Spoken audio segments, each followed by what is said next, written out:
చంద్రబాబు నాయుడు గారు ఊరు పేరు లేని ఒక డొల్ల కంపెనీకి దాదాపు 3,000 కోట్ల విలువైన 60 ఎకరాల భూమి దారాదత్తం చేశాడు. ఒక డొల్ల కంపెనీ అని ఎందుకంటున్నానంటే, కేవలం 2 నెలల క్రితం ఎటువంటి అనుభవం లేని ఒక కంపెనీకి, 2 నెలల క్రితం స్టార్ట్ అయిన ఒక కంపెనీకి, ఉర్సా క్లస్టర్ అనే కంపెనీకి చంద్రబాబు నాయుడు గారు దాదాపు 60 ఎకరాల భూమిని, మార్కెట్ వాల్యూ ఎకరా 50 కోట్ల పైనే చేస్తుంది, దాదాపు 3,000 కోట్ల ఆస్తుల విలువ గల ఆ భూమిని ఉర్సా క్లస్టర్ కంపెనీకి దారాదత్తం చేశాడు. ఈ ఉర్సా క్లస్టర్ కంపెనీ అనేది ఫిబ్రవరి 12, 2025 స్టార్ట్ అయింది. ఈ కంపెనీలో ఒక ఉద్యోగి కూడా లేడు. హైదరాబాదులోని కొత్తగూడలో ఒక అపార్ట్మెంట్లో ఫ్లాట్ తీసుకుని ఉన్నారు.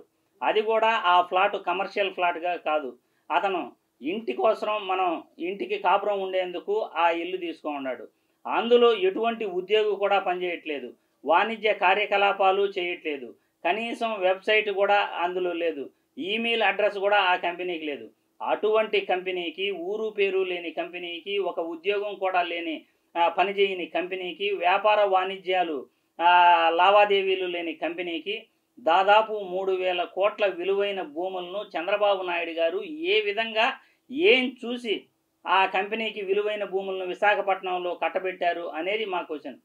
ఇక్కడ ముఖ్యంగా తెలుసుకోవాల్సింది ఏమిటంటే, ఈ 3,000 కోట్ల విలువైన భూములు ఆ ఉర్సా క్లస్టర్ కంపెనీకి ఇచ్చారు కదా. ఆ ఉర్సా క్లస్టర్ కంపెనీ వచ్చేసి ఫిబ్రవరి 12వ తేదీ 2025 స్టార్ట్ అయిందన్నాము.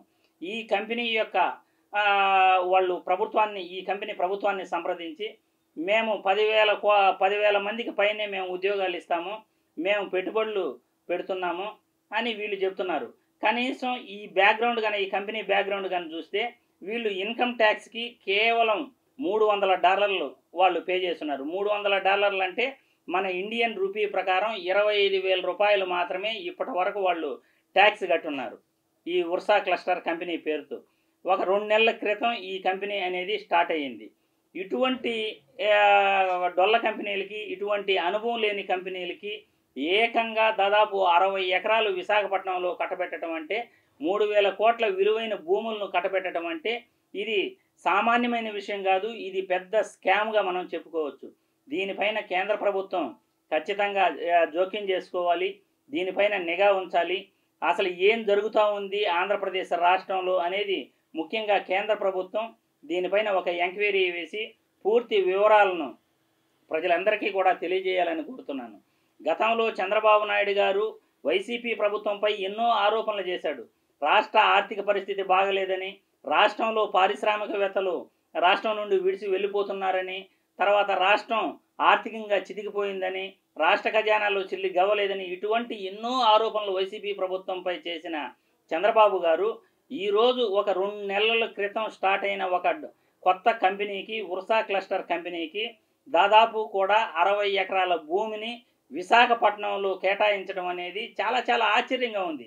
చంద్రబాబు గారు ఏం చూసి ఆ కంపెనీకి 60 ఎకరాల భూమిని కేటాయించారు, ఏం చూసి ఆయన ఆ కంపెనీకి ఇంత విలువైన భూములను, 3,000 కోట్ల విలువైన భూములను అప్పగించారు అనేది ఆశ్చర్యం.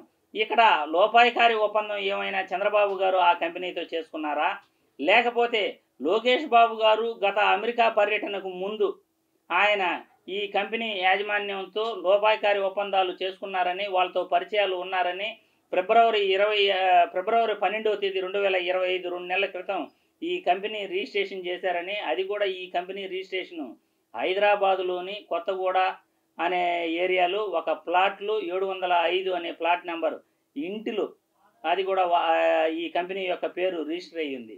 దీనిపైన పూర్తి వివరాలను కేంద్ర ప్రభుత్వం విచారించి సిబిఐ ఎంక్వైరీ వేసి నిజానిజాలు నిగ్గుదేల్చాలి, రాష్ట్ర ప్రభుత్వం యొక్క పరువును కాపాడాలని ఈ వీడియో ద్వారా కోరుతున్నాను.